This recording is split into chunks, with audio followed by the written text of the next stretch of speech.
Yo, yo, yo, what's popping, everybody? Welcome to another edition of the Podicast with your boy SCAR, coming at you straight from Leo's Inn every single Wednesday.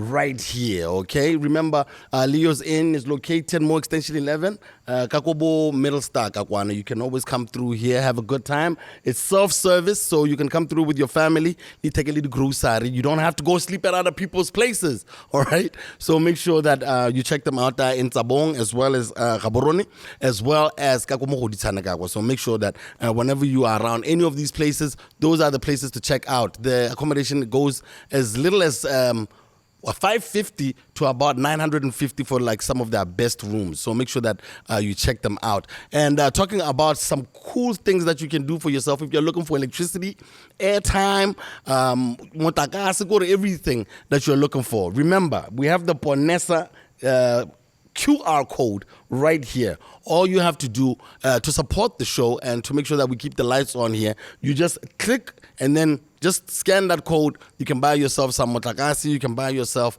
some airtime for all of the telecom companies. So, yo, buy airtime here. Guys, just buy airtime here. You don't have to buy airtime anywhere else. It's right here, and we'll make sure that we keep giving you the best in entertainment right here on the Local Corner Multimedia YouTube page every single Wednesday. But, yeah, today is a whole other conversation, guys. Yeah, in the house, we're going to be talking to some individuals that are really passionate about a topic that I think it came through recently when the president had his... I think it was after his inauguration speech. I think it was around in February where he mentioned something about production licenses for hemp beginning in Botswana. This was a pronouncement that was made by the president on that February day. And he stated that the administration had begun on completing the licensing and regulation of hemp production in Botswana for both industrial and medical uses. Some of the facts that you probably don't know that were also mentioned were that Botswana in a good enough weather to be able to have cannabis and hemp-related products significantly increasing our GDP, which brought me to this, conundrum that we're in. Every single time we talk about cannabis and we talk about hemp, everyone is always talking about money, but we never talk about the people we always associate with cannabis and hemp, which is the members of the Rastafari community. Now, if you don't know, Rastafari is a spiritual and cultural movement that originated in Jamaica in the 1930s, and it is based on a belief in the divinity of the Emperor Haile Selassie I of Ethiopia, who is seen as the Messiah and direct descendant of King Solomon and the Queen Sheba. So, Botswana, conveniently, conversely, there has been reports about society not really being all that together with the culture or the religion. We've had stories in 2017 where a Form 4 student in Masunga Senior Secondary School was reportedly barred from attending classes due to her having dreadlocks. So it's always been what is constantly happening here in BW. And today we just wanted to talk to members of that community and find out what they feel about what's currently going on in the country, and also something that is so special to their religion and their culture, which is cannabis, is part of the conversation. And are they being included in this conversation? Because we're always talking about marginalized communities here in BW. So that's why we're having this conversation. Not that I'm justifying it, but I'm justifying it. So in the house, we're joined by Mr. Slatko Puskas. He's an artist, he's a film producer, a herbalist, and a spiritualist. We also have Offense Azaya, a.k.a. Ja Man States. That's his stage name. He's also a musician, Gospel of Jah and Love of Jah. And also to the far end that side, we have Ras Vincent Matumo, better known as Aya Chant. He's an Aya Bingi warrior and small-scale farmer and researcher, truth seeker, and formerly a journalist in some of our mainstream newspapers. So to them, I say, Wagwan Lions. Yes, sir. How are you doing? Peace and love. Peace and love. Lions at Leo's Inn. Yes, Lions at Leo's Inn. I love to hear it. Thank you so much for joining us. I think I can start with you, Ras Vincent, because we've been talking on the phone. Yeah. You actually traveled all the way from, outside of Gabs, from Ghetto to come through so we can have this conversation. So we're really, really pleased that you are here. I just want to ask each of you to share your journey into Rastafari and what it means for you personally. I think I can start with you. You can explain yourself and also about your journey in Rastafari and what it means to you personally. Okay, I wish you had started with the elders. I can. So they can lay out the biblical aspects, but yes, otherwise, I'm not going to quote any verses, but I'm a Rastafari. I've been observing this journey for, I think, since I was in Form 5. Yeah. That was 1999. And I don't regret anything along the journey. Yeah. And I found truth. One day, I met somebody who said, look, you know that the Ark of the Covenant is in Ethiopia? Yeah. And that alone just switched me back on to say, so my Christian upbringing was not a mistake per se. Yeah. And like I said, I came back on and, with certain truths that were not eliminated before. Yes, sir. Like the fact that Ethiopia is very central to the Bible story. Mm-hmm. That's something that I'm very passionate about. Yeah. And I think with discussions here, you'll see why we are so passionate about Ethiopia, Africa. Yeah. Why we are so passionate about the Black Christ, who is for us all, all nations. Yes, sir. Because not knowing is itself, the first way to die. Yeah. Yes, sir. There's a passage that says that lack of knowledge kills. Yeah. And I think tonight, the reason why we are here is because lack of knowledge is killing. Yeah. So we want to do our part. We are Rastafari. Like I said, I've been trotting since 1999. Yeah. And this is where I am. No doubt. Yes. I think I can pass it on to you, Raz J. I've known you as Raz J.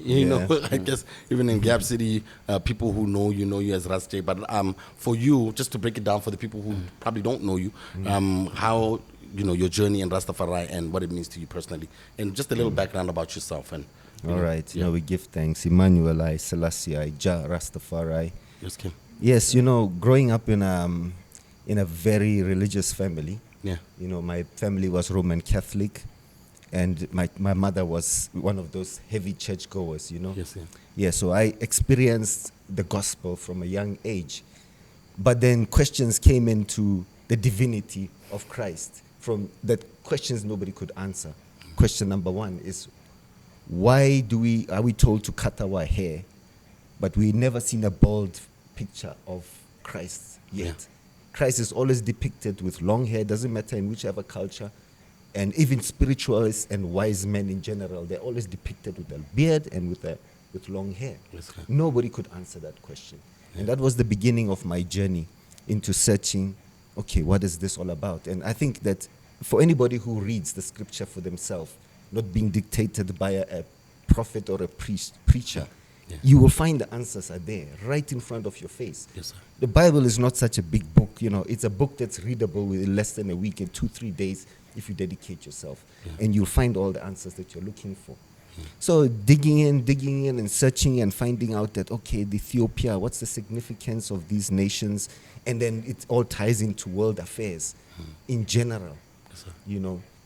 Why, what was this conflict between the West, or now I would say in this generation, we'd say the Western society, who have their own interpretation, and with Africa. Yes, because there's a reason why there's that misinformation. Yes, it's not a coincidence that certain information is being held back from people. Yes, you see? Yes, so growing into Rastafari, it's been the best decision of my life. And I come from a family also of spiritualists. Yeah. Because my grandfather, he was actually a very big spiritualist in this region, this part of Africa. Yeah. And also tying that into the whole thing, realizing, but, spirituality, there's, we talk about religion, but then there's the spirituality side of things, and how these things tie in together. Yes, sir. And Rastafari was the only thing that brought all these ideologies together. Yes. It's a complete package, right? It's holy. When we say holy, we mean it's not a part or a partial experience. It's a whole experience, Yes, sir. spiritually, physically, and mentally. So I don't know if that, in short, is a decent enough introduction, but I've also been in the media and stuff, so I've also had a lot of insight firsthand into what's happening globally and how that ties into the Bible, which we'll get into in just a bit. in the show. Awesome stuff. Elder, where now, how, your journey with Rastafari, how did you become a Rasta? And what does it mean for you personally? Yes, greetings in the name of the Most High, God and the Most High, Jah Son and Jah Holy Spirit. Greet you in love of Jah. Yes, King. So I am on Kibidua Helagote stage. That is the stage name. Yeah. Then when I become a Rastaman, it's Ayajaman stage. Yes, King. Ayajaman meaning man of God. Yeah. They used to call me godly man, Yes, King. because my reasons always is about God. I remember one day somebody say, no, when I'm tired of reasoning with you, because all the time when I reason with you, you go to the Bible. So that's how I reason all the time. I'm biblical Yes, sir. and godly. Yes, sir. So, Ketswaha, the small village called Mukubani. Yeah. The time I grew up, there were no radios and televisions. So the Rastafari thing came to me unknowingly. I didn't know anything about it because there is nowhere to read and know how to listen to the radio. Because that time when another year they were saving a radio, I will come as youth, try and open it, trying to see who is talking inside, because we are not used to do the radio. Yes, sir. So I grew up in a Christian family. So there was one time I was staying with the pastor at Lutheran Church around 76, 77, when I was growing up in. So that time I was in the church, so the people were singing. Then I was seeing something blowing in the air, but I didn't know what is that. Then I asked myself, well, these people, do they see what I see? Yeah. So when I grew up around 1986, 87, then I came and realized that, no, that thing was a Rasta thing, because me coming in the Rastafari movement, I was looking for God. I know some maybe came into Rastafari because of smoking, but me, I wanted God. No, le motho o tsamayang kereke blind. So that happened to you sanzo le go setshong kana o le gore no bona e. It happened, no, it was just mystic blowing through the air, not knowing what is that. But I asked myself, do the people see what I see now? I couldn't explain that until the time come when I say, okay, that thing what I was going through all through these years, it was Rastafari. Yeah. When I started to read books and listen maybe to some reasonings of Bob Marley's and all that. Yes, sir. Yeah. So all the time they will talk about love, peace and harmony. So I became connected to that love. Yeah. When I go to the Bible taught me about love. Yeah. Every time when I read the Bible was my novel. Yeah. I couldn't read the newspaper.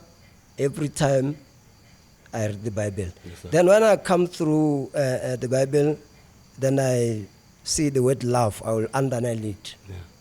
Sometimes I will go just to the bushes and spend a night there, asking myself, God, what is love?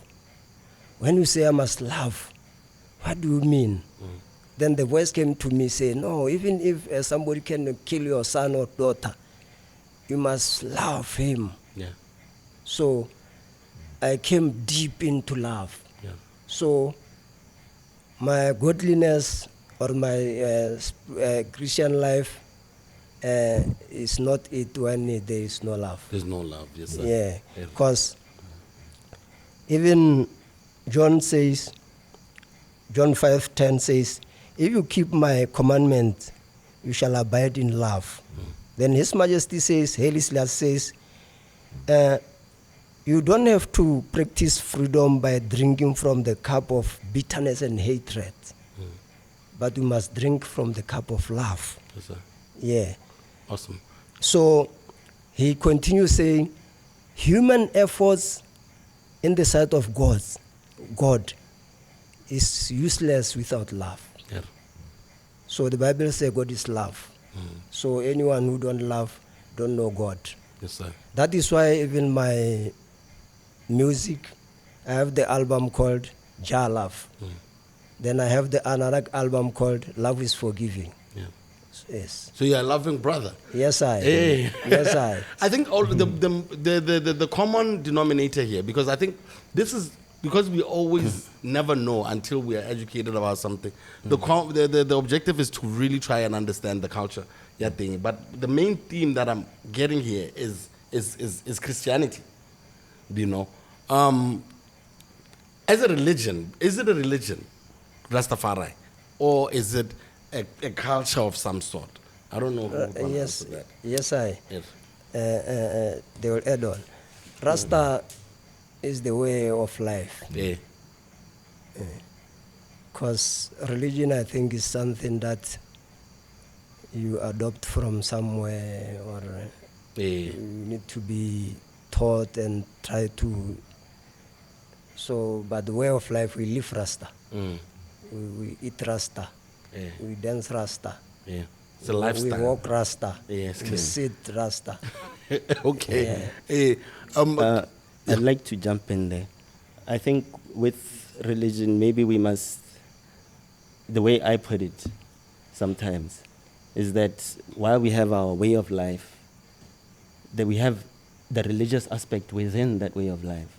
So it cannot be determined only as a way of life. As a religion. Yeah. So there's religious aspects that we actually need to really take care of, the churchical aspects. So, just to fit in, I'm not refuting the other, I'm just fitting in with that one here. So your religion, I want to get into your religion because you hold it most church, in the church, and you talk about Christianity as well. Why do people think that they're not linked together? And where is the separation? Rasta is there and Christianity is over there, and it belongs to like the Roman Catholic Church. It belongs to the churches, and it is not within the Rasta culture. People do what they want. They grow their hair, they smoke weed. I don't know. Okay. We all draw our inspiration and theology from what has been written by the prophets throughout the ages. From the Old Testament, the Hebrew Torah. And when Christ came, those were Greek-speaking times. So the Greeks, or everybody of that time, the prophets of that time, or those who wrote the Gospels, they wrote them in Greek. So it's a collection of books that we all draw, our knowledge of self, our knowledge of God. So at the center of it is this Christ, who comes as the Lamb, and he also comes as a king. So he must come in the flesh. So, we saw that happen those 2,000 years ago, and then we saw now the bloodline, somebody from the same bloodline, the Davidic bloodline, sitting on the throne of David in what was prophesied, that is Ethiopia. Because the Bible says these things. It tells us where Judah is. Psalm 87 tells us that Ethiopia is where this man would be born. Which man is this? It's somebody that the prophet Isaiah talked about. He talked about the coming of Christ in first coming and in the second coming. So we're here looking at the second coming. We also know that, or we were warned in the scriptures that there would be deception around the circumstances of this Christ. You know, so when you look at the Bible, without, I'm not even going to quote because I don't want to be incorrect, but I'm paraphrasing here. We you know, you get a sense that this Christ has to be born in a certain place, you know, from the tribe of Judah. We understand it to be Ethiopia, or we say we overstand that to be Ethiopia. Yeah. Yes. So what has happened is because of colonialism, because of geopolitics, you found that there was wrangling over who has authority over the church. So the Western Church and the Eastern Church have wrangled for a few years now, well, for 2 millennia. So many people often say that the white church or the Roman Catholic Church is the creator of Christianity, which is totally not historical, because they got those traditions from something called the North African Church. You know, Christianity was already thriving before in Ethiopia, Egypt, India, Syria, before the Romans got hold of it. Yeah. Remember in 325 AD. I can't remember that far. Well, you wouldn't. That was when the what do they call it? What do they call it, brother? When Constantine called people or bishops from all over the world to come and sit down and discuss the divinity of Christ. Yeah. And how to go, because the people were demanding Christianity. The Romans were demanding Christianity. They were there at the crucifixion, so they had a very good memory. Okay, You know, yeah. awesome. I want to talk about your Neanu, the actual culture in Botswana. I mean, your experience, more Botswana, more practicing Rastafari. How has it been for you? Is it something that's easy to practice in Botswana? Okay, one love. As honest as you can. It was hard from that times. Yes. Nowadays it's better, because the government of Botswana, I think, in the constitution say everyone must practice what you want to practice. Yeah, secular nation. Yeah. And it was hard at the schools. I remember my son one time was thrown back from the school just because he was dreadlocks. But that time I went to the education office. Yeah. Then they phoned the principal, because I wrote her a letter before my son went there, go there, Yes, sir. telling her that no, my son is graduating, so he's coming. But when the time comes, he's throw him away. Yeah. When she was phoned, she said, no, I didn't see any man at all. He didn't even write me a letter. Then she was forced to bring my son back to the school. With his dreadlocks. With his dreadlocks. So, Kinto, are there any other fights like that? Like, that you know of? Like, we talk about this kid in Masunga, how is it something that if you fight, something Yes, like that? yes. Especially when it comes to the kids, Yes. because I think I know you have kids as well. Yes, I had the same problem as well. Yes, Kim. I had two sons, in primary school, and they tried the same thing on me. Yeah. But, coming out with the truth, they had to hear what I had to say. So ultimately, when you do have conversation, there's nothing that they can stand on, really. There's nothing in, like, let's say, the Department of Education list of what not to do, how you go. Because that one is just the rule of the school.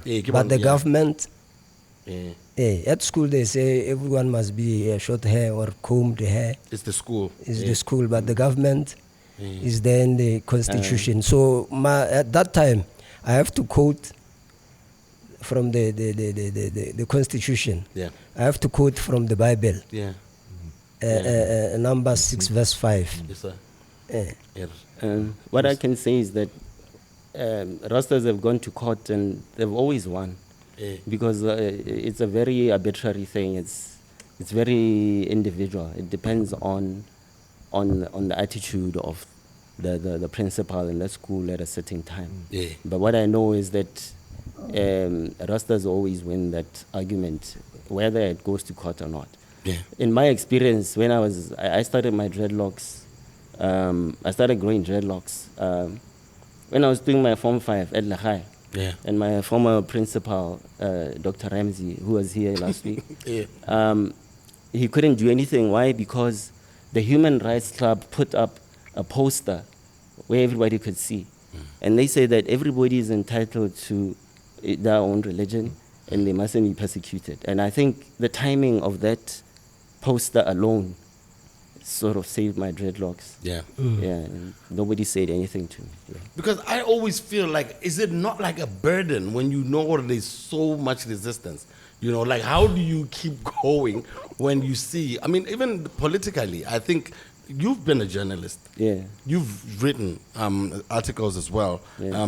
that, you know, were not what we're used to in mainstream media. Yeah. How were they received? And, you know, what did that do to your journalistic, you know, ambitions? My journalistic experience is that there's a ring fence that you can't really report outside of. When I was within the work cycle itself, what I noticed is that, okay, you can't really write about some advertisers. But I thought maybe that's how it, you know, that's as bad as it goes. Yeah. But looking back now, I look back and I think, you know, over the COVID era, the behavior of the media was, you know, they really totally lost the plot. You know, so it became worse when I was outside. I looked at it from outside. I was like, yo, it is a cesspool. It's that bad. You know, I really wanted to come in here and just, you know, give you names, but okay, I don't want to do that. But no, I think the media needs to do better because why? They have opinions about politicians, but they never ever discuss their own credibility. We never discuss the media's credibility and the damage that would happen when they leave that blind spot. You think some media practitioners were ignoring what was going on with COVID because of what? The advertiser? What happened is they were blocked by a certain rule within the founding statements of the World Health Organization, to the effect that they should not be criminally investigated under any circumstances. But then, since when does the media take orders from anybody? They can write about Trump, they can write about God, they can investigate, you know, anybody, even the Vatican, but they can't investigate the World Health Organization. They need to ask for permission first. And that is not, it's not principled. They were supposed to fight. They were supposed to fight for us, but they left that blind spot. And what happened? Do you think that caused some deaths? Or do you think that something could have been done, you know, saying before? Because they made the vaccine, but there were some other, you know, things that could be used. They were listed. Yes. Bomra had on its library of registered medicines. They had ivermectin. Yes, they had ivermectin. Ivermectin was working. I'm not here to speak for pharmaceuticals, but the pharmaceuticals sent out the media to discredit their own product because they wanted emergency use authorization for what? For the COVID vax. And we have proof. The patents are there to show that this COVID vax was in fact a bioweapon, if I can put it that way. As much as the disease itself was a bioweapon built by who? These same countries that we deal with, our friends. They built this over the years, spent lots of money on it. You know, the patents are there. The things that I'm saying now, Dr. David Martin has presented this to the EU Parliament and the British Parliament. So that's why, I'm talking about things that can be Googled. Cross-checked, yes. Yeah, you can definitely check them out. So, yeah, don't be afraid to check them out. But why would they want to kill us? Can you go in a Why is Satan Satan? Hey. Why is Satan evil? What is he angry about? I think maybe, and Bible are they holds calling some the of world these. Bahukuzabato? Because I've heard about that, conspiracy theory, and I think that's what then we come to talk about when it comes to Rastafari. I want to say that when you talk about conspiracy theories, sometimes I reject the title, because when you have a study that says mortality has gone up since the vaccination campaign started, that is fact.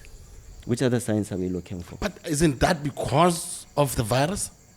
Where mortality has gone up, or do you mean after the vaccine? When the vaccine is causing excess mortality. Yeah, people are passing away every weekend. We have rapid cancers, young people dying of strokes and all those things. It's not normal.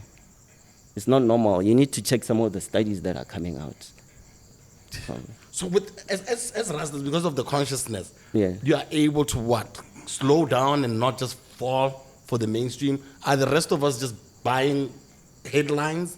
We're just scrolling. We are not giving ourselves time to think. Well, what makes the being a Rasta for you? That third eye stuff that people always talk about. How are you able, as a culture, to calm someone down, to be able to pay attention to some of these things? Yeah, I can answer that question. Because look, it's failure on our part of the misinformation for not reading. You see, and these evil forces or whatever, these dominant powers here, they take advantage of that. We're not reading, we're not researching. Yeah. But that's what I'm saying, the information is there. It's unlike going to church and then you expect the pastor to lay it all out for you. Yeah. You don't then from there go back home to open the book and read for yourself, trying to find truth. And I mean, the truth is everywhere. You can get it in the Torah, you can get it in the Quran, you can get it in the Bible. It's everywhere, you understand? And we are all just working towards the same aim of building a community. But because people are not reading, if, for example, you read the book of Enoch, it already speaks about this genetical modification of human beings. These things were happening in the times of when Noah, why the flood came to destroy that creation of these beings. You understand? And why the genetic modification also is because is to destroy the Christ, like you're talking about the third eye, right? Yeah. The Christ ability in you, of you reaching the Christ state. Yeah. You see, so because you cannot put these things together because of lack of information. Even the scripture, like you were saying, we perish for a lack of knowledge and understanding. I want to get to you also, because Rastafari is known for its emphasis on natural healing. You are a healer also, Ras J, and you wrote a story about him. Where was a controversial story. It wasn't as controversial. How controversial was it? Because this was a story about HIV healing. I want you to just break it down, what the story was about for those who hadn't read the story. Okay, you want to take it? No, you wrote the story, dog. Okay. All right. It was about him, but you wrote it. Yes. Well, this story, I was at Weekend Posts a few months into, my on-the-job training. I didn't go to journalism school. Yeah. As you can see, the story doesn't even have right of reply and things like that. So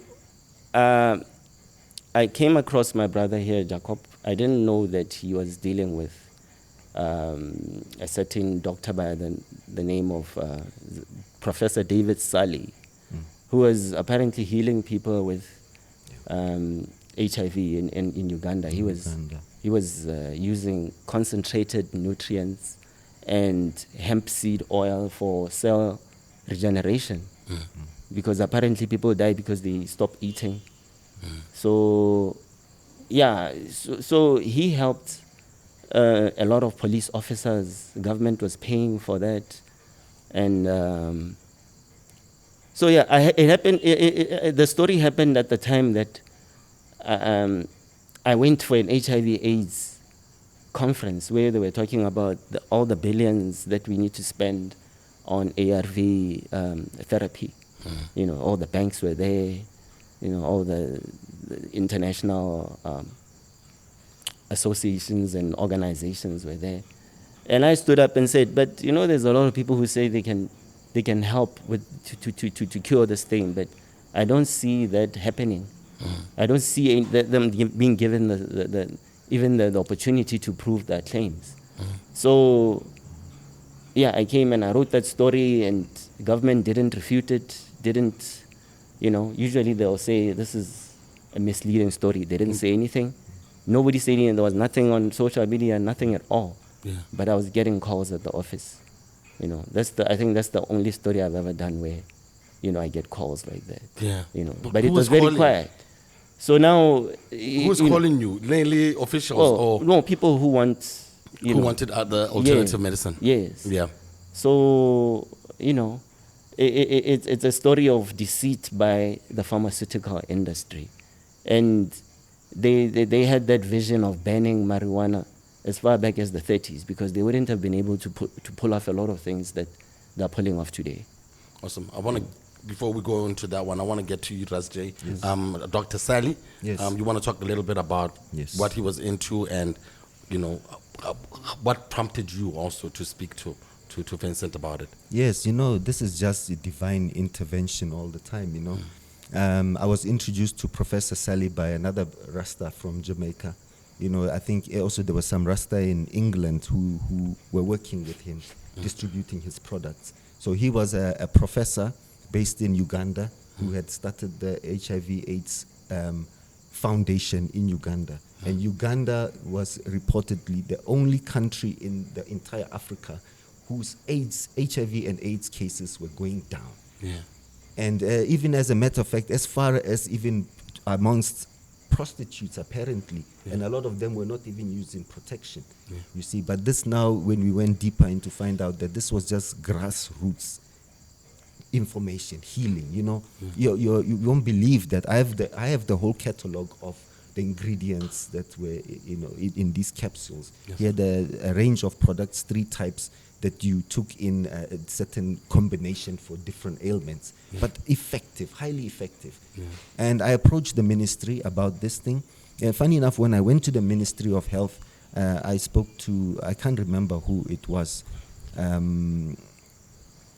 permanent secretary, who they said that they were just about to send a delegate from Botswana to Uganda because they've also heard about this. Yeah. They dropped in. They wanted, in AIDS cases, they wanted to know what it was. And I came forward. I said, look, I'm already working with this guy. He had mentored me. We were very close communication, shared a lot of information before. Unfortunately, he's not with us anymore. Yes, sir. But his daughter apparently is still continuing the production and distribution of Mariandina. It's called Mariandina. Yeah. Right? But it was also combined with the hemp seed oil. Yeah. Yeah. Yes. Whoa.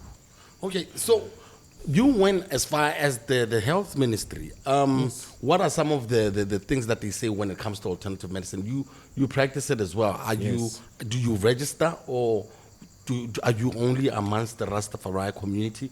You know, the sort of healing that you are able to bring as well. Can you give us some of those as well? I think most of the Rastafari community knows this kind of information, you know. But I mean, this information is disappearing. I'm fortunate because my grandfather was a herbalist, you see, and a well-renowned one, as a matter of fact. So through my just growing up, you know, speaking to my mother, she always used to give me this information, which I guess is part of the reason why I got so fascinated with the idea that, okay, wow, this plant can do this plant can do that. But this information is disappearing. And, you know, most of the Rastafari community, just through the lifestyle, it's, you know, it's very similar. You can share some traditional remedies that have been used.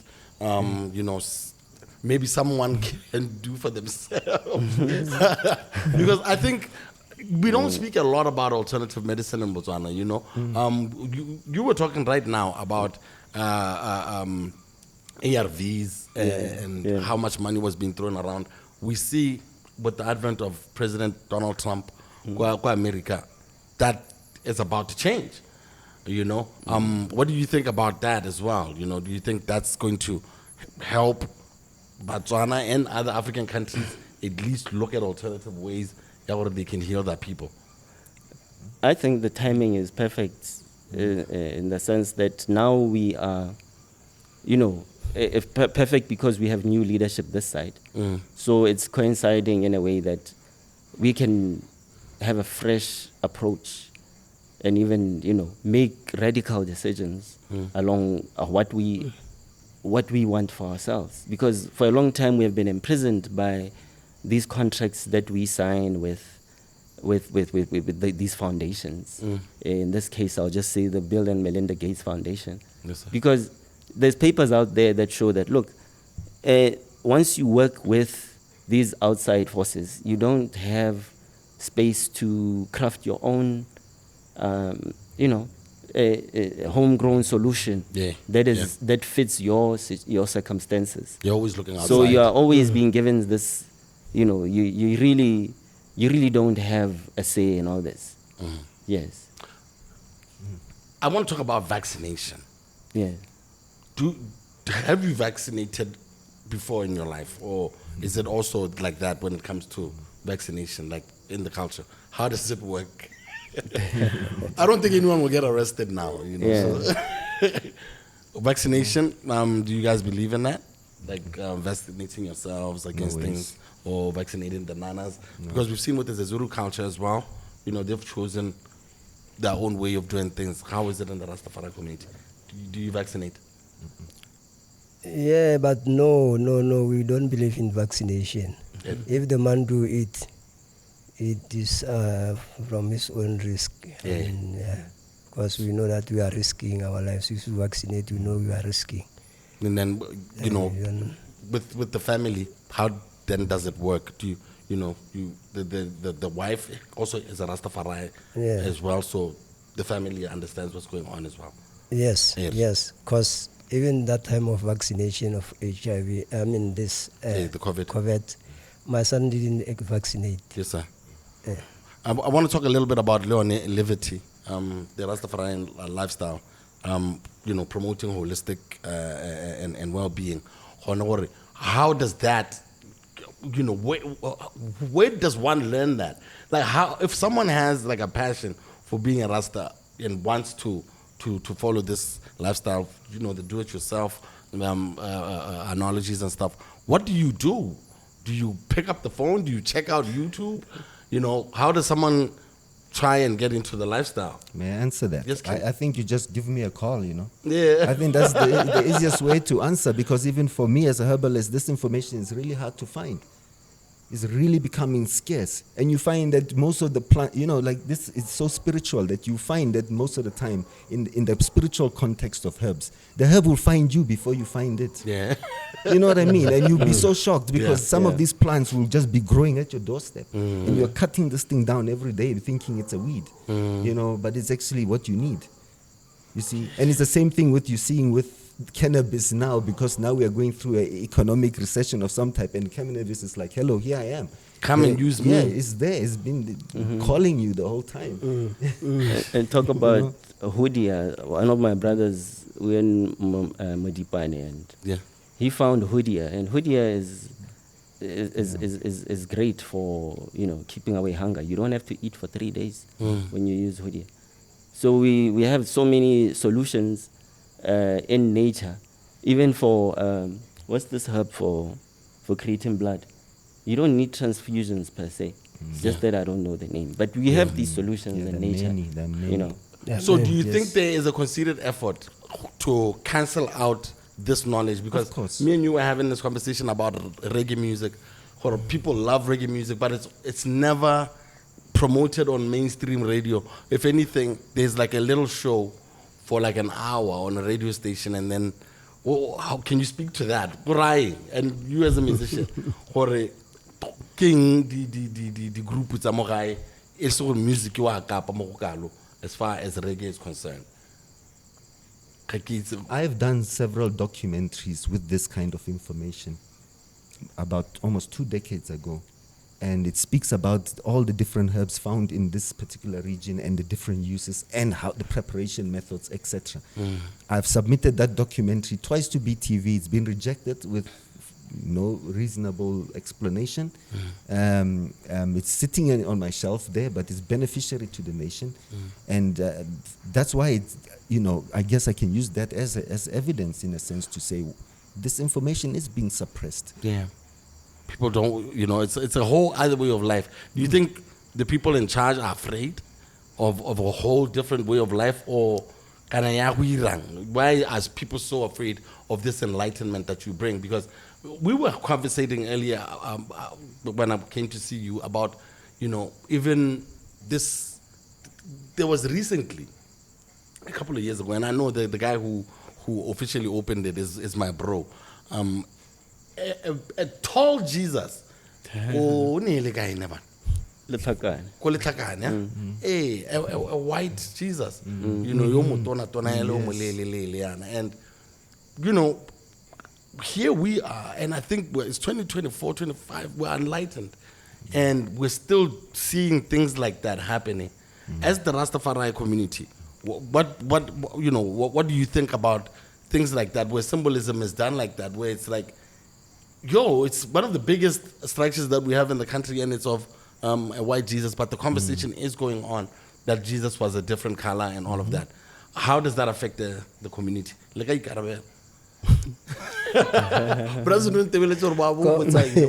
very strict, but that's why I say when you read the Bible, all the information is there, because it says the son of Jesse, is from the lineage of Jesse, because when we say that there is life is in the blood, when you see Christ was talking about the blood, we're talking about bloodline here.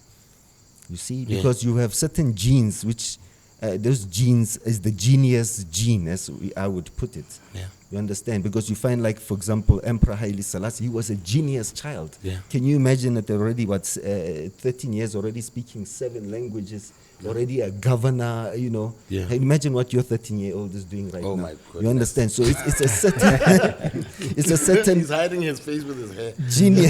genius gene. Yeah. And yes, that is even that goes back to why I'm saying why they don't want the herbs and why this chemical things come into thing, because they can mass produce that and it destroys that genius gene in you. So that bloodline of David, it was preserved for a reason, not to mix with anything, because that's the Christ's bloodline. And that's how Haile Selassie links up with this divinity. I don't know if to ask. I was about to ask you about your Netan, the bloodline, your Haile Selassie, and how it links with Rastafari, because I think sometimes people think you worship Haile Selassie. So I just wanted to make that clear. Do you worship him, or do you worship God and then you revere him? I just wanted to know that relationship.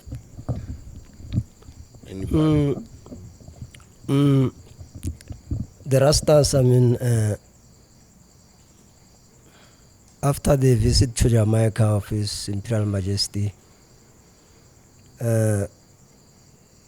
that's when the movement of Rastafari grew up.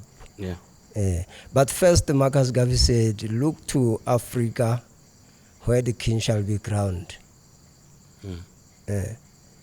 So, looking to His Majesty at 5 years, he can sit on meditation. He can reason with another youth, trying to teach them about God. Like the I was saying, at 13, he was already a governor and a regent. And they weren't colonized as well. So he was, at 1930, he was crowned the King of Kings and the Lord of Lords. So elder races at Jamaica, they say, look at this. This is the man we were waiting for from long time. This is the Messiah.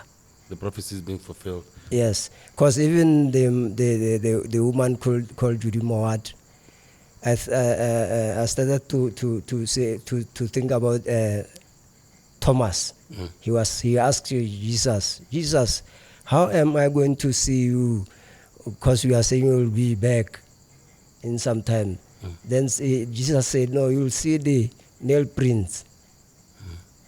But Judy Mowat that time in 1966, she says her eyes was on the hand of His Majesty. So when he waved like this, he saw the mark of the nail. Yeah. Then he said, wow, this is the man. Yeah. Yes, sir. So one can say, we can put in a different way. One can say, no, we don't worship Haile Selassie, but we see him as a figure. Yeah. Yeah. That's good. But others will definitely say, no, we worship him. Yes, Because sometimes worship is to say, I believe in this man. Yes. Everything he did and everything he say, Yes, sir. I follow suit. I stand by it. Yes. I'm gonna. I can also add to that. Yeah. You know, you must understand that Haile Selassie had the title King of Kings, Lord of Lords, conquering Lion of the tribe of Judah, elect of himself, earth rightful ruler. You understand? So that title, look, you have chief, and above your chief you have your president. Yeah. And then you have a king. Yeah. But then you have another title, King of Kings. Kings. Yeah. Do you understand? That automatically that title puts you as earth rightful ruler. Yes, you are the king of all Kings. Yes. You understand? So automatically, not everyone can get that title. Yeah. You understand? You have to qualify for so many things. You see, there hasn't been a king of kings even ever since. So in that regard, you know, when we are praying, like everybody prays the Lord's Prayer. Our Father who art in heaven. Yes. Hallowed be thy name. Thy kingdom come on earth, as it is in heaven. Yes. This, now we are seeing that we are talking about the kingdom here. And Haile Selassie, therefore, is the representation of the kingdom of God in heaven, on earth. Yeah. Yes. Awesome stuff. You get me? I hear you, the king. Yes, I. No, I'm here to learn, and I hope you guys are getting educated as well, because we can't walk around trying to think that we know, especially when it comes to like dreadlocks, because some people say it's a political statement. I think communists, a lot of the time, were the ones who had dreadlocks as a political statement, but some people would keep themselves away from Rastafari. I want to get into the more sensitive issue of cannabis. It's a sacred herb in Rastafari, but it is still illegal in Botswana. What do you think about prohibition? I don't know who to start. All of you guys can answer. What do you think about cannabis being illegal? Well, to start with, it was not made illegal for moral reasons, not for scientific reasons, not for medical reasons, not for reasons of loving anybody. You know, it was made, it was scheduled to gain control over people, to be able to imprison a certain section of society, you know, and also to ring fence the medical space. When you take away cannabis from healing, from the healing space, you're taking away something that is a nutrient that is very integral to the human race. Because in our studies we find that there's something that the scientists didn't tell us about, which is the endocannabinoid system. So we have an interaction with the compounds in cannabis, which are very natural, you know. Yeah. And when they go out of balance, we have those. We can't sleep, we can't eat, we become infertile, or we have migraines. You find that things like all the things that are apparently incurable. The secret is that you need the THC, CBD, those compounds that you find in marijuana. And let me put it this way. The United States owns a patent to the healing properties of this plant. So it's something that you can Google right now. The U.S. government? Yes. Yeah. And they maintain the stance that it has no medicinal value, but they also hold a patent to its antioxidant value, its neuroprotective properties, neurogenesis, all those things. I'm not really deep into the science. We feel, but it shows, it shows that we are missing something here, and maybe telling the truth about it. I mean, United States shouldn't be patenting something that is natural that should be used by everybody. So why do our governments then react to it like that? Is it because of our relationship with our the governments states are or developing. WHO? We come from developing countries, so we honor those treaties that we don't want to be found on the, if you are Donald Trump and the USA, you can say, to hell with the treaty. But the smaller countries, we want to really be seen to be doing the right thing. Yeah. But now what happened is the developed countries will make sure that the cannabis is illegal, and then they use it. Their citizens can use it at the state level. But what about the developing countries? We spend resources policing marijuana. We spend resources that should be used elsewhere. Yeah. So we need to have our own set of assertions regarding what this plant can do, what it was used for. Personally, I want to be able to plant my 10, 15 crops at home, because the science that was used to ban marijuana is what we call red herring science. It is made up science. It's not, it's where you really force certain outcomes and then present that as science. Yeah. Some stuff. And exactly as well as for the crude oil industry, when that came in, they had to push hemp out because the hemp, they can produce the same products. Yeah. You understand? You can make, they used to make, actually apparently the first vehicle which was made by Henry Ford was fueled with hemp. Yeah. Hemp oil, fuel actually, sorry. Yes, sir. So they wanted to replace it with the crude oils now. Yes, what they can control. What they can control, Jeez. And not only the fuel in that car of Henry Ford.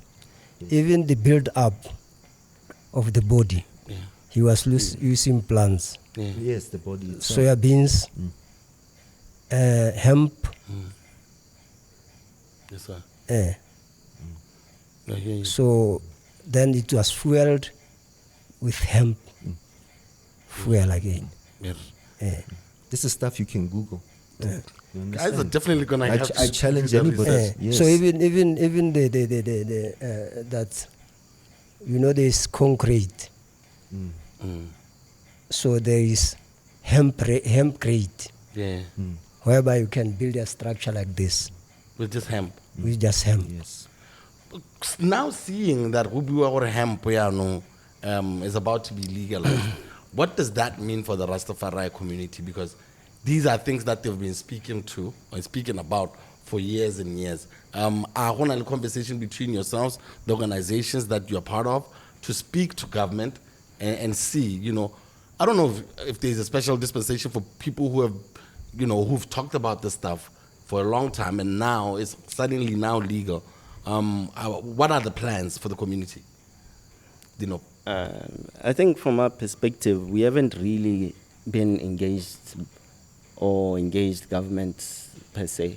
We are the missing piece in the conversation. Yeah. And I think the motivation for coming here to this Podicast is to say that, look, there's something that we're missing here.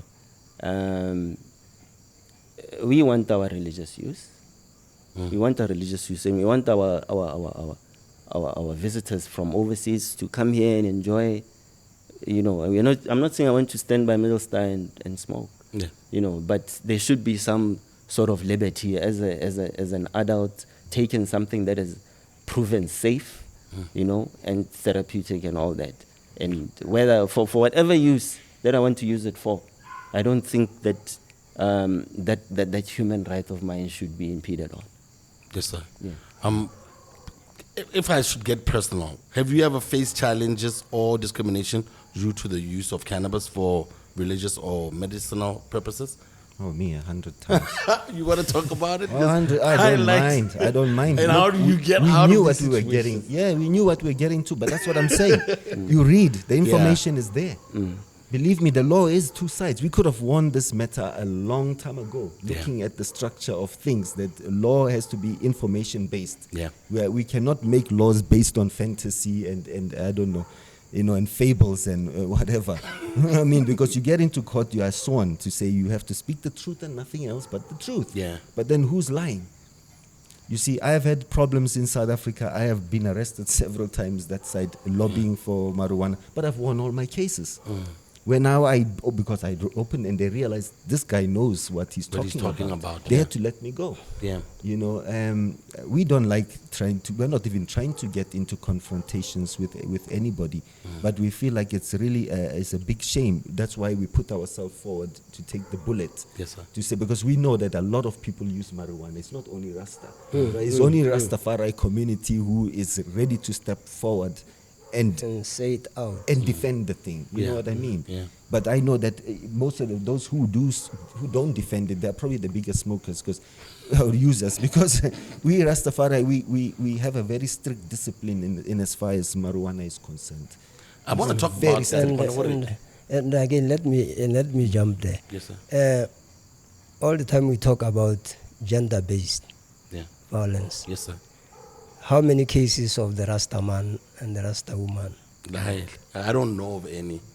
I don't know of any that I can think of off the top of my head. Because ganja to Rasta man is a sacrament. Nowadays I don't smoke. But the time I was smoking, I wanted to promote it in a level that even if you can beat me, I will say, hey, if I retaliate, they will say he smoked. Yeah. So I just become humble. That's right. Slow to speak, quick to hear, and slow to anger or wrath. Yes, sir. I feel you. So it can help in promoting respect and balance. Yes. Especially when it comes to gender-based violence. How does the faith, Rastafari, approach issues like gender-based violence? I mean, why is the family structure so calm? And I've seen some of my Rasta brothers have more than one lady. I guess, or is that even allowed in the country? More than one. So I want to talk about that. How are they able to control the homestead without having, yes, because Rasta is based in love. Yes. So you love your partner or your neighbor like you love yourself. Yes. I wanted to ask also about, is there polygamy in Rastafari? Or it's okay with it? Or is it one man, one woman? Ideally, it's one man, one woman. Okay. It's ideally, but if you look biblically, there is where it's written. I mean, it's up to you if you want to branch out, but then there are the consequences. Yeah. If you read, for example, about Jacob in the Bible, I mean, he had 3 wives, but for very good reasons. You understand? One wife couldn't give birth, so then another one was introduced, and so on. Yes, sir. So we don't condemn it as such, but what you find that today, the reasoning behind why people take more than one wife is based on something else. It's based on fantasy and fornication. It's not based on trying to build a community and a society. Awesome you stuff. See what I mean? I feel that completely. Because like I was wondering, maybe I was just seeing a rogue Rastana Saud. But that's why I brought it up, because I was like, is it part of what happens in the community? But the discipline is that whatever you touch, that we don't really support separation in any sort.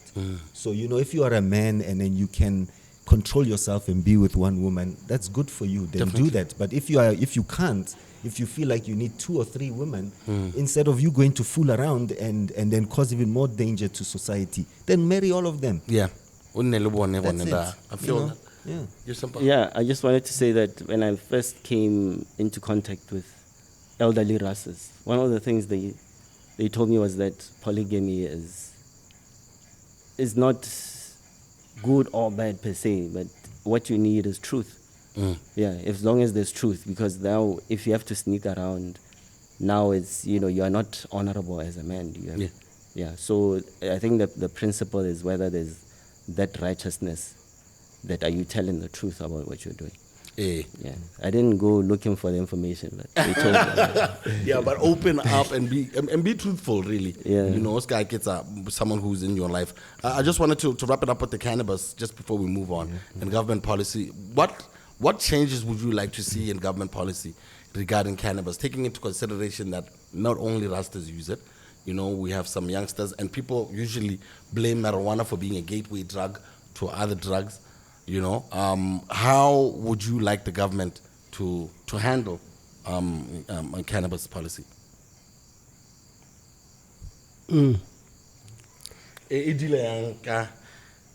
Because, you know, I think that's what they're always thinking. What gateway drug. If you smoke weed, you're probably going to smoke something else. You're probably going to take something else. So, I think the same way they deal with cigarettes and everything else. In liquor and stuff, yeah. You know what I mean? Yeah. Yeah. In the same sort that you have your own rights as a human being to make those decisions for yourself. Yes, sir. You know, but then why being so fussy about cannabis and not about all the other more dangerous substances, you know? Yeah. But they have allowed them, and so why can't they just do the same thing with cannabis? You know, why become so technical now when it comes to that? Is this year the year we're going to see some lobbying going on? Because, like, I'm seeing a different attitude, you know, because as far as I've known growing up, the Rastas were always buying Nelako, unless for the homies who formed the rap party. Block 5.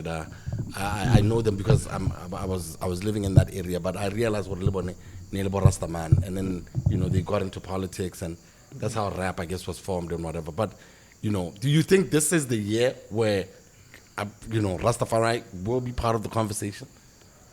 Because, you know, also because we're talking about legalizing. Every other country in South Africa, Joburg, people are going over to Joburg and bringing this stuff in little packets. Let me tell you what happened once. When President Boko, he was leader of opposition. I think that was in 2015 or 2016. When he first mentioned medical marijuana and industrial hemp, it was 2016, I think. After Parliament, that was his response to the SONA. So after Parliament, I approached him to ask him if I had heard him correctly. Was he talking about cannabis in Parliament? And he says, even recreational is coming through. Yeah. So I went and did a little bit of research and wrote a front pager for Global Post about hemp and how, you know, one of the MPs, he's on the BCP side, how he tried to, you know, introduce this idea of hemp and to, you know, go large scale with farms and all that. Yes, I remember. And, it got closed down. Was it when the Minister of Agriculture or someone, and then they went and took down all of the plants? That was long before that happened. That back then, the Minister of Trade was Bigi Butale, and I think his response was that, look, I'm a Christian, I can't allow this. So, you know, some of those things that... I'm a Christian, I can't allow this. You know, we can't allow, yes, we can't. So we come in to say that, look, we are... as a Christian personified. We are Christian personified. Definitely. Yes. Crazy. Yo. And Moses was instructed by God to include marijuana in his holy oil. So there's nothing unholy about marijuana, please. Hey, I hear you. I want to talk about ITAL food now. Let's talk about and before you go, the marijuana is all over the Bible. Go in and read your Bible. I mean, I don't want to give all the information, but go to Revelation, to the last page of Revelation, and many other chapters in the Bible is just there, very clearly in front of your eyes. So there is marijuana in the Bible? Of course. The word cannabis is from the Bible. Cannabis. And the first Bibles were printed on cannabis. In the Bible they say calamus. Someone didn't know back there. All over. Many chapters. Revelation 22, you read it. And other parts. Yo. Yeah, so I want to talk about the diet. You know, you guys are always looking healthy. Look at me, I'm fat, always eating all this fat. How are you guys? How does vegetarianism or just being a vegetarian? How does that play into into the culture? Like, how does it play into the Rastafari? Yes. I think you came over the thing where Daniel, Shadrach, Meshach, and Abednego were in prison. Yeah. They talked to the prisoner that, please, don't give us the king, the meat of the king. Don't give us the food of the king, but serve us with fruits. Yeah. Then the warder say, the king is going to realize, because you will be not healthier. Yeah, you'll be sick. But then say, no, try it. Yeah. Try it. Yeah. You will see after 2 weeks will be healthier than that one. Yeah. Then the warder did it in favor of them. Yes, sir. Then after that, he said that, no, these ones are healthier. Yes, sir. Right now, you can't believe if I tell you that I'm in 60s years.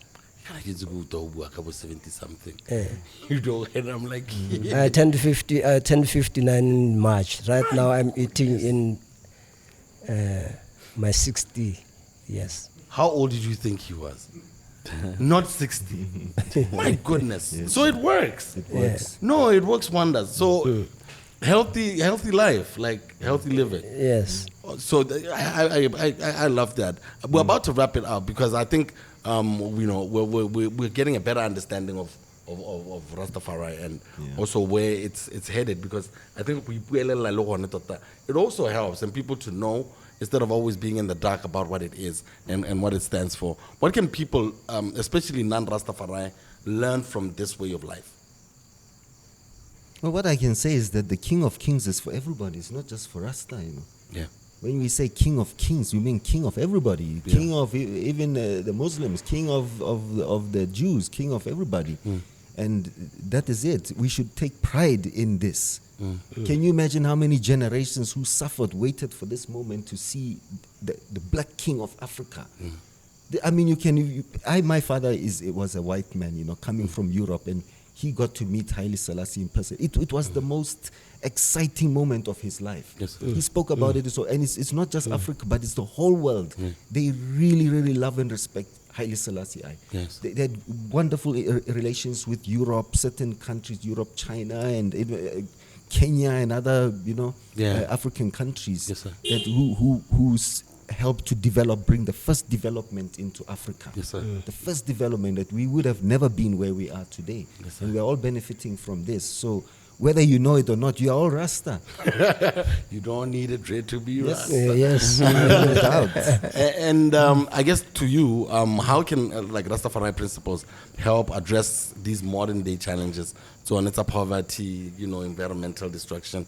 What do you think the principles within Rastafari can help with these issues? Well, firstly, Rastafari is a Rastafari environment would not let anybody die of hunger. Nobody would go sick. Nobody would go shelterless. So it's the hungry would be fed, the sick nourished, the aged protected, infants cared for. Those are some of the core principles. I mean, we follow many laws and regulations, but those are very core. Definitely. So it's a godly government that we are talking about. Exactly. One that follows the laws of the Most High God, so that we can, reach our Christ self and have that eternal life that was promised. And on that note, I just want to differ with my brothers to say, okay, I hail Selassie as my God and King. Looking at what Isaiah says this man is God. Even Christ in the first as the Lamb, he said to the Jewish leaders that, look, doesn't the scriptures say that you are gods? So basically, we are gods. Christ tells us that we are gods. Yeah. But the special dispensation that he has is that he's the God of gods. Yes, sir. He's the one that is worthy to fulfill the books, the things written in the books of the of the library that we call the Bible. Yes, sir. So, and he appears in this dispensation as Haile Selassie, King of Kings, Lord of Lords, conquering land of the tribe of Judah. And he was crowned on 1930, 1930, in November 2nd. So, together with his queen, Empress Menen, he broke tradition, because usually the queen would have a separate Coronation. So when that happened, 72 nations came for that coronation. 72 nations came. That shows you that that was a worldwide event. It wasn't, it wasn't something in the corner of the world. Yeah, even and England brought back the scepter of Judah. Has visited him before. Yeah. The Queen of England. I think Yeah, has visited him before. Yeah. Not quite sure. Yeah. So England brought back the scepter of Judah, which is written, Ethiopia shall soon stretch forth her hands unto God. So there's history to these things. I think there's a scripture that says that the scepter of Judah shall not depart until Shiloh returns. So when we look at Selassie, we're saying that this is the last king of Israel on David's throne. He is Shiloh returned. We looked at him that way. Yeah. That's why maybe he's the last king there. You don't have any more kings. You have a different form of government. It's prophecy being fulfilled. Wow. So the millennial reign of Christ is on. So we are the kings in this creation. Yes, sir. And we are not going to be shy about it. Yeah. We are humble kings. Awesome. Yes, stuff. and I want to add on this one of poverty. Yeah. Like other diseases that were planned to eliminate a human race. Even poverty is planned. Yeah. Like I remember one of the leaders in Botswana was saying, if everyone get rich, who's gonna eat just chicken feet? So that we take it as a joke, but me, I took it serious. That is why even in the schools, I always compare schools, government schools, with Rankoromani. Yeah. That school of the disabled people. Yes, sir. Nowadays, Rankoromani is where we get oranges, spinach, but that people they are disabled. Yes, sir. Others can talk, others can't talk, others are deaf. Yeah. But go there. Yeah. You didn't hear anything about oranges at Rankoromani. No, I'm going to research. Yes. Yeah. They even have they're even planting herbs Yes, sir. there. Yeah. But they are disabled. They're the So ones I that are disabled. always say, why government school is attended by able people, Yeah. but they don't do like Rankoromani? Yeah. It's because the principal of Rankoromani was a white man. Yes, sir. Yes, sir. So he didn't want to spread poverty in these people. He want them to learn and to eat at school. Yeah. But our government schools, I once write a letter to the government, even though the government officers, when you write the letter there, they will put it aside, say, this one is. Yeah. So they didn't regard it Yes, sir. as an eye-opener. Yes, Say, no, at schools, start to plant. Start to plant. Yeah. All the time I climb upon that hill at Ramotswa and see Ramotswa in the bush, but no planting. no fruit tree at all. Yeah. At schools, in Gaborone, there's big trees along the Western Bypass. Yeah. Why not fruit trees? Yeah. Yes, sir. It's just because they don't want us to be. Self-reliant. Yeah. Yes. Yes, sir. No, I feel you, Yes. sir. No, I really, really appreciate the knowledge, because I think a lot of it is new to a lot of people who watch the show, and I really hope Leone, the messaging that you guys are trying to get across. I hope it won't fall on deaf ears. I just wanted to hear what message you would like to leave for the young people in Botswana who are curious about Rastafari, and that will be our closing. Let me say this. Haile Selassie is the 223rd among the Christian kings. Yeah. And he's the 334 among the Ethiopian kings. Yeah. Maybe it's vice versa, but it's like that. Yes, sir. Yeah. I remember somebody was asking Haile Selassie, what can you say to somebody who wants to be a Christian? And he said, you must look to the exemplary life that Jesus lived.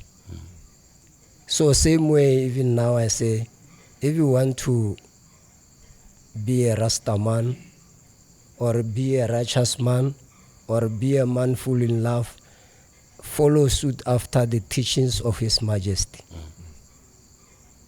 Yes. Awesome stuff. And I can add something also a bit profound to that. It's a bit maybe slightly controversial, Yes, sir. but I'll try to lay it down softly. Like if you read that in the beginning, where our errors were in the first place when we, Adam and Eve, and how we end up got this judgment, Yeah. you find it's the same sin that we are committing even today. Because if you say there was war in heaven, because there was the devil who wanted to be God, right? So he contested God. Yeah. Now you find that before we had this democracy, we had what was called theocracy, which is what the Almighty would be the one who chose the lineage, who chose the king. But today now we want to vote. And I see that in the same way that this voting thing of us is some form of rebelliousness towards God in a sense, because we are failing at it. We keep voting, but we're not getting anywhere. You understand? So we want God to send us the righteous king, king that God Himself has chosen. Yes, sir. You understand? Because if we're going to keep depending on this majority rule structure, it's always going to neglect the minority. Yes, sir. You understand? So that is the very unfortunate position of it. Only the kingdom of God is the one that will care for the small man and the big man. Awesome stuff. I love to hear it. And what about you, King? What message would you love to leave to the young people in Botswana who are curious about Rastafari? I'd just like to say that, we need to be positive about life. We mustn't, let's avoid taking our lives. There's hope. There's light. God is there, very much alive. Let's find, our creativity within. Let's find the power that we have within. Selassie says that we are now members of a new race, and we're becoming bigger than what we've ever been. And these things are coinciding with this so-called age of Aquarius. The timing, where now we are coming out of those, that deep deception where we are deeply sleeping, not awake, not conscious. So we are, you've been saying right now we are awake, we are conscious. It's because of the times that we are in. We're growing spiritually, growing outlook, everything. So before you close it down, the woke versus consciousness. You want to speak to that because there's a lot of woke people here. We've had people who, don't want to be Christians anymore who've been on the show as well. I don't know if you've checked out one of our episodes, and Babata spirituality and the different things.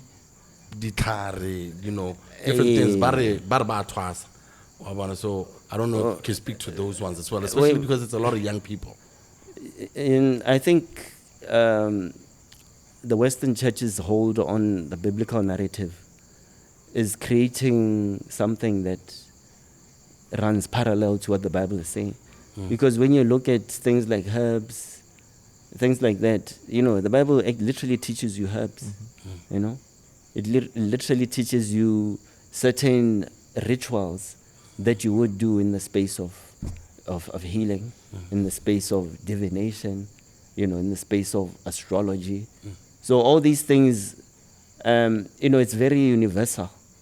So the challenge that we have maybe is that the Christian space, I use this word ring fence. There's only so much. We only read John 14. We only read about Christ, but we know nothing about his ancestry, his true historical ancestry.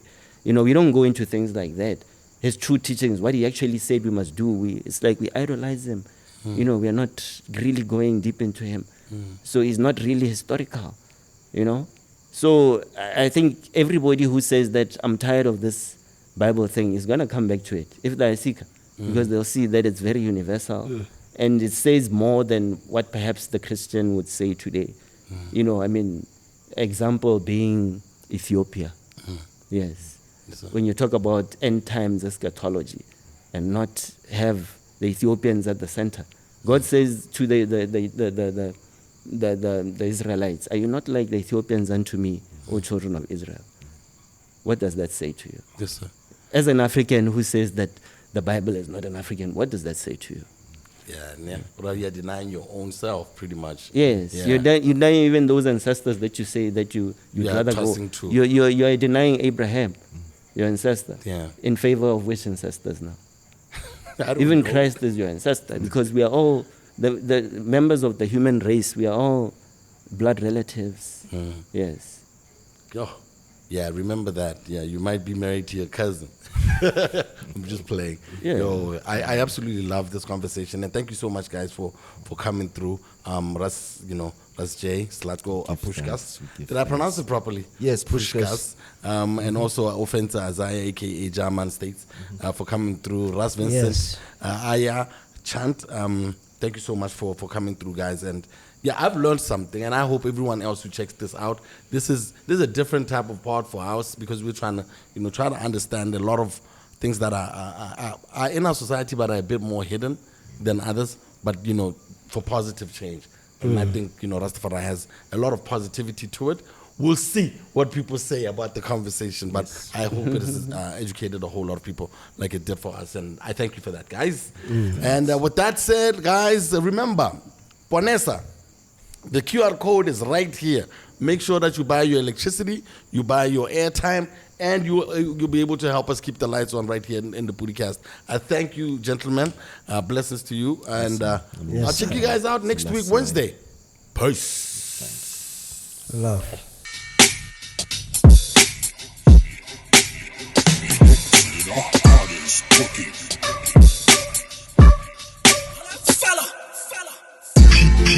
Of different identities. PODI-CAST with Big SCA.